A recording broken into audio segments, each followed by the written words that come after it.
자, 오늘은요, 우리가 못하는 것들 중 하나를 가지고 공부하기 원합니다. 오늘 제목이 뭡니까? 다 같이 시작. 용서는 감정이 아니라 결정이다. 용서는요, 감정이 아닙니다. 용서는 결정입니다. 오늘 마태복음 18장 그리고 에베소서 로마서 보면서 말씀을 나눌 텐데요. 우리 다 같이 시작. 그때 베드로에게 나와 이르되 주여 형제가 내 죄를 범하면 몇 번이나 용서하여 주리까? 7번까지 하오리까? 예수께서 이르시되 내게 이르노니 7번뿐만 아니라 7번을 70번까지도 할지니라. 서로 친절하게 하며 불쌍히 여기며 서로 용서하기를 하나님이 그리스도 안에서 너희를 용서하신 같이 하라. 내 사랑하는 자들아, 너희가 친히 원수를 갚지 말고 하나님의 진노하심을 맡기라. 기록되었을 때 원수 같은 것을 내게 있으니 내가 갚으리라. 주께서 말씀하시니라. 아멘. 우리는요, 이 말씀을 아마 수없이 들었고 누굴 통해서 또한 나누기도 했습니다. 그런데 이 용서라는 감정은 여러분 쉽지 않습니다. 들었습니다. 알죠? I do understand. But are you apply to the word? 그러나 아는 것으로 끝나는 것이 아니라 오늘 이것을 한번 우리의 인생에 다시 한번 공부하는 시간 될 수 있기를 소망합니다. 오늘 우리는 누군가의 잘못을 다루기 위해서 이 말씀을 듣는 것이 아닙니다. 우리는 제자가 어떻게 반응하는지를 배우기 위해서 오늘 이 자리에 왔습니다. 누구를 가리키는 것이 아니라 만약에 우리가 제자라는 신분을 가지고 공부를 하고 있는데 그러면 제자는 어떻게 반응하는가라는 것입니다. 여러분들 아시다시피 우리의 교회 비전은 뭡니까? 동행, abiding. 그러면 예수와 함께 걷는 삶, 즉 제자의 길입니다. 그런데 제자 곁에는 항상 이 질문이 따라옵니다. 무엇일까요? 이런 상황에서도 나는 예수와 함께 걷고 있는가? 라는 질문입니다. 나는 지금 이런 상황에 처해 있고 이런 어려움이 있고 내가 용서하지 못할 것들이 있고 내가 정말 그들을 봐줘야 되나라는, 즉 그럴 때 우리는 나는 예수와 함께 걷고 있는가라는 질문을 던져보려고 합니다. 여러분, 제자는 문제가 없는 사람이 아니라 문제를 만났을 때 혼자 반응하지 않는 사람, 이것이 바로 제자입니다. 그래서 오늘 우리가 나누는 용서는 누구를 봐주라는 말이 아니라 이런 일이 생겼을 때 제자는 어떻게 주님과 동행하는가를 배우는 훈련의 시간입니다. 여러분, 이 말씀은 특정 문제를 겨냥한 말씀이 아니라 앞으로 우리 교회가, 앞으로 우리의 인생 주님과 함께 동행하는 여러분께서 우리의 삶을 위한 제자의 연습입니다. 저도 압니다. 그리고 여러분도 알죠? 용서는 정말 쉽지 않습니다. 특히 in church, 교회 안에서의 용서는 더 어렵습니다. 왜냐하면 모르는 사람에게 받은 상처가 아니라 함께 예배드리고 함께 기도하던 사람에게 받은 상처이기 때문에 힘듭니다. 그래서 우리는 이렇게 얘기하죠. 어떻게? 그건 아직 너무 아파요. 뭘 하기 전에? 용서하기에는. 왜요? 상처가 그대로 남아있거든요. 아니, 그럼 용서하면 괜찮다는 것인가요? 여러분, 이 마음은 믿음이 약해서가 아니라 너무 진심이었기 때문에 생긴 마음입니다. 우리는 흔히 감정이 정리되면 그때 용서하겠습니다. 하지만 성경은 말합니다. 용서는 감정의 끝이 아니라 믿음의 시작이라고. 믿으시면 아멘. 여러분, 용서는 이제 괜찮아졌습니다라는 말이 아니라 아직 아프지만 even though I am still hurt, 그러나 이 상처를 주님께 맡기겠다는 선택, 이것이 바로 용서라는 단어입니다. 믿으시면 아멘. 또 우리는 용서를 이렇게 오해합니다. 어떻게 오해할까요? 그럼 목사님, 용서하면 상대가 옳다는 뜻인가요? 아니, 내가 용서하면 상대가 옳다고 인정하는 건 아니겠습니까? 용서하면 내가 지는 거 아니지요? 라고 우리는 이야기하고 생각하고 있습니다. 아닙니다. 용서는 판결을 취소하는 게 아니라 판결권을 누구에게? 하나님께 맡기는 것입니다. 내가 심판자가 되지 않겠다는 결단, 즉 내 영혼을 어떻게 미움에 묶어두지 않겠다는 선택입니다. 그래서 오늘 우리가 할 수 있는 용서는 이것 하나면 충분합니다. 주님, 아직 용서할 힘은 없지만 이 상처가 제 마음을 망가치지 않게 하여 주시옵소서라는 기도를 합니다. 그럼 이 고백이 바로 용서의 시작이고 믿음의 첫걸음입니다. 할렐루야. 왜냐하면 우리는요, 내 감정과 내 생각과 여러 사람의 생각을 듣는 것이 아니라 우리는 제자로서 예수의 질문과 대답을 우리는 들어야 합니다. 그것이 마태복음에 있는데요, 오늘 본문의 18장에 있는 것입니다. 마태복음 18장에서 베드로는 아주 현실적인 질문입니다. 이 질문은 여러분 너무 현실적, 즉 우리가 인생을 살아가면서 던지는 말씀 중에 하나입니다. 시작. 주님, 형제가 내게 죄를 범하면 몇 번까지 용서해야 합니까? Stop. 그런 말들 하죠. 아니, 몇 번까지 용서하라는 거야? 이게 몇 번째야? 그래, 좋아. 그러면 내가 이번에 용서하지. 자, 3번째다. 근데 우리는 1번, 몇 번까지? 7번이 되면 됩니까? 아주 후합니다. 7번까지. 와우. 자, 그러면 이 질문에는 베드로의 성실함이 있고 솔직한 한계가 있습니다. 우리가 교회 생활하면서 여러분 누구와의 문제에서 7번까지만 해도 할렐루야입니다. 왜? 아니, 계속 당하고 있으라는 겁니까?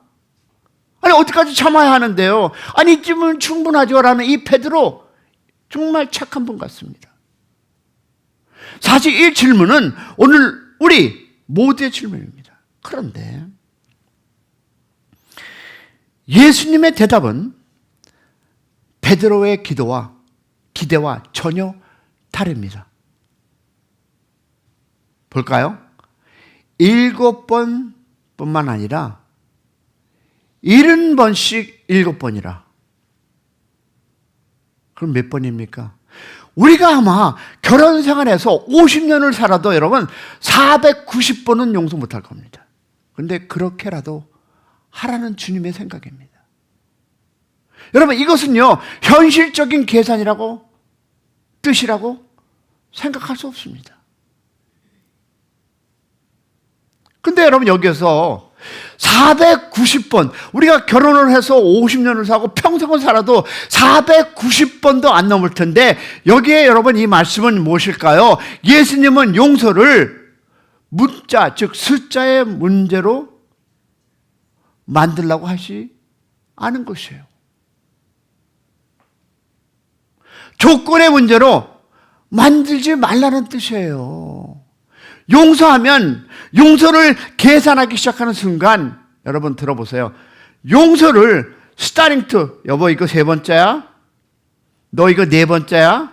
이걸 5번째야? 라고 계산하는 그 순간 우리 마음은 이미 상처에 묶여 있기 시작된다는 것입니다. 할렐루야. 이번이 몇 번째지?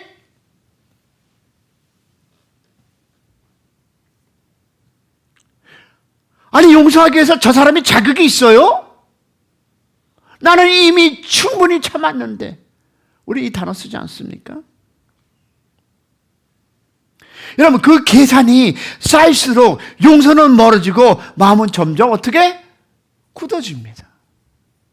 그래서 예수님은 용서를 상대의 태도가 아니라 우리의 정체성, 아이덴티티를 시작하라고 하십니다. 너는 얼마나 용서받은 사람인가? 질문해 보세요. 너는 얼마나 용서받은 사람인가? Check yourself.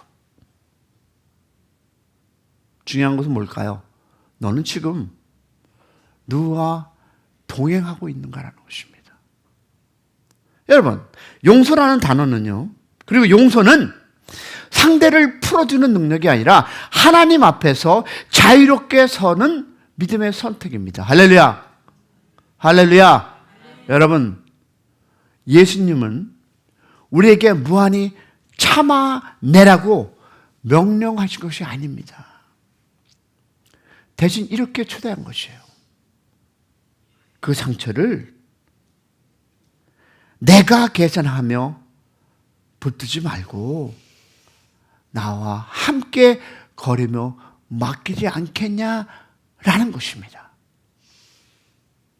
그래서 오늘 우리의 결단은 이걸 하나면 충분하다고 생각합니다. 주님, 아직 다 용서하지 못했지만 이 상처를 들고 혼자 계산하지 않겠습니다 라는 것입니다. 다시 말해서 주님과 함께 이 길을 걷겠습니다. 이 고백이 바로 은혜에서 시작되는 용서 그리고 믿음의 결단임을 믿는 새벽 되기를 축복합니다. 그럼 우리 보겠습니다. 여러분, 용서에 대해서 우리는 자주 오해합니다. 용서하면 그래, 내가 잊어먹지. 기억의 삭제가 아닙니다. 용서하면 우리는 뭐라고 얘기합니까? 관계 즉시 회복. 이것도 여러분 용서는 아닙니다. 또 용서하면 잘못된 것을 인정. 여러분 이것도 아니고요. 성경적 용서는 이것입니다. 보복의 권리를 누구에게? 하나님께 맡기는 결정. 바로 이것이 용서고요. 상처의 주인이 되지 않겠다는 선택. 누가? 여러분이. 그래서 용서는 상대를 위한 선물이기보다 누구다? 나 자신을 위한 자유의 선택입니다. 여러분, 용서는 상대를 봐주는 일이다. 용서는 손해보는 일이다. 그래서 더 어렵습니다. 그런데 사실은 반대입니다. 용서를 하지 못할 때 가장 오래 묶여있는 사람은 상대가 아니라 나 자신입니다.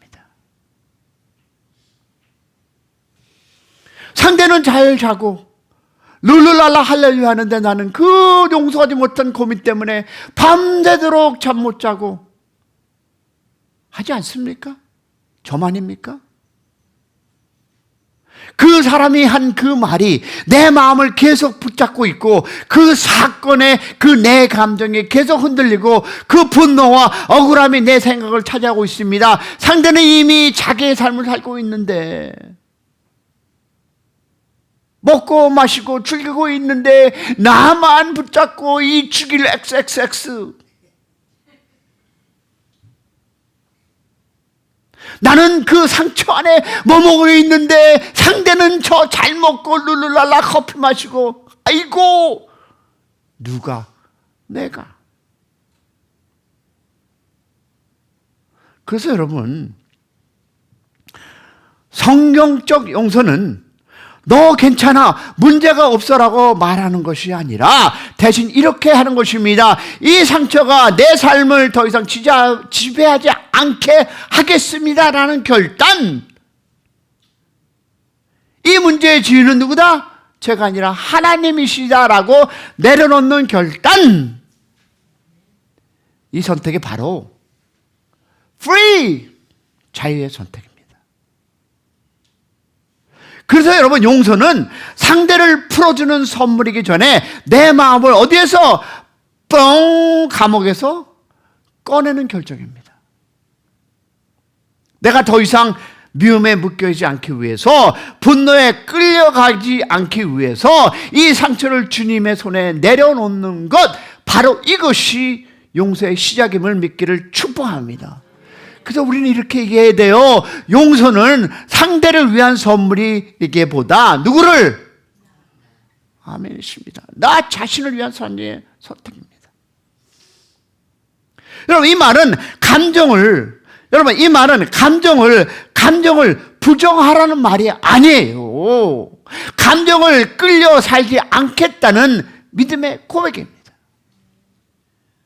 여러분, 용서를 선택하지 않으면 그 상처는 어디까지? 끝까지 누구의 문제가 될까요? 내 문제가. 그래서 여러분, 그 상처를 끝까지 상대의 문제가 아니라 내 인생의 문제로 자리 잡고, 그 사람만 보면 울분이 올라와서 어떻습니까? 저 주기를 X, 저걸 어떻게 씹어먹나? 저는 넘어지지도 않나? 저는 사고도 안 나? 그 감정에 나의 자유를 잊고 살아간다는 것입니다. 그래서 바울은 이렇게 권면합니다. 에베소서 4장 32절을 보니까, 시작. 서로 친절하게 하며 불쌍히 여기며 서로 용서하기를, 누가? 하나님 그리스도 안에서 너희를 용서하신 것 같이 하라. 그럼 바울은 상대가 변하면 목사님 용서할게요 라고 하지 않습니다. 상대가 친절하게 시작하면 이라고 얘기하지 않습니다. 하나님이 너희를 용서한 것 같이 용서하라는 것입니다. 여러분, 용서의 기준은 상대의 태도가 아니라 하나님의 은혜. 믿으시면 아멘. 야, 거기서 끝나면 여러분에게 설교를 다 준비하는 거죠. 로마서 보겠습니다. 복수는 누구의 연약이다? 그렇죠. 로마서 12장 19절에 시작. 친히 원수를 갚지 말고 하나님의 진노하심에 맡기라. Let him do it. Let the God do the revenge. 여러분, 복수를 내려놓는다는 것은 불의를 뭐 괜찮아 덮는 것이 아니에요. 하나님의 그 판단하는 자리를 존중하는 믿음. 믿으시면 아멘. 하나님이 이 땅에 우리를 보내셨고 만들었으니까, 내 남편도 내 부인도 내 성도 이웃도 만들었으니까 하나님이 하세요. 여러분, 용서는요, 정의를 포기하는 것이 아니라 정의를 누구에게? 하나님께 맡기는 거예요. 믿으시면 아멘. 그러면 내가 붙들고 있는 것은 무엇인가 합니다. 우리가 이 질문 앞에서 정직해 보기 원합니다. 나는 아직도 그 사람에게 마음속으로 판결을 내리고 있는가라는 질문입니다. 아직도 여러분은 그 사람만 보면, 아니 그 사람을 생각하면 아직도 그 판단, 아유 저 X 언젠가는 갚아주고 싶다 라는 마음이 있습니까? 라는 질문을 던진 것입니다. 여러분, 그 상처가 지금도 내 선택과 관계를 지배하고 있습니까? 근데 여러분, 이 질문은 정죄를 하기 위한 것이 아니라 자유로 가는 문입니다.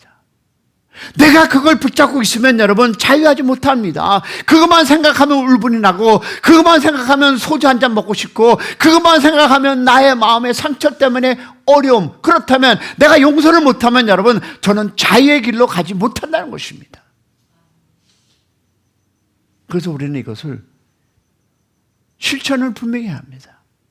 자, 보겠습니다. 이 용서라는 단어를 교회 안에서뿐만 아니라 가정에서, 일터에서, 이웃과의 관계에서도 같이 한번 적용해 보겠습니다. 여러분, 감정을 바꾸려고 하지 마세요. 내가 그 상황을 정리하려 하지 마십시오.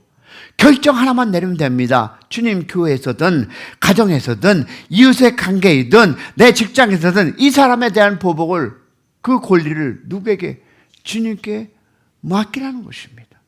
알고 있습니다. 쉽지 않은 것. 저도 옛날 생각하면 저도 한 서너 사람은 죽였어야 합니다, 지금. 그래서 여러분에게 던집니다. 이 기도를 하루에 한 번씩 고백해 보세요. 쉽지 않습니다. 어떻게 나에게 어려움과 좌절과 힘듦과 이런 고통을 줬는데 여러분 어떻게 용서합니까? 그러나 우리가 감사하는 마음으로 한번 기도해 보세요. 하나님, 그 사람, 그 인간 쓰레기 뭐 등등 괜찮습니다. 그러나 하나님, 그를 축복해 주세요. 저의 감정이 따라오지 않게 하여 주세요. 그러나 여러분의 감정이 따라오지 않아도 괜찮습니다. 관계가 항상 바뀌지 않아도 괜찮습니다. 결정이 먼저입니다. You need to finalize yourself in your thought and your heart. 그리고 그 결정 후에 하나님께서 우리의 마음을 조금씩 자유롭게 할 줄로 믿습니다. 그러면 여러분, 용서라는 이 단어는 여러분 약함이 아니라 믿음이다. 믿으시면 아멘. 여러분, 용서는요 패배가 아닙니다. 용서는 믿음의 용기. 할렐루야. 용서를 선택할 때 상대가 아니라 내가 자유로워집니다. 선택할 때 내가 자유로워집니다. 오늘 그 자유의 문 앞에서 주님과 함께 결정하는 여러분이 되시기를 축복합니다. 저는 오늘 이 시간에 우리 세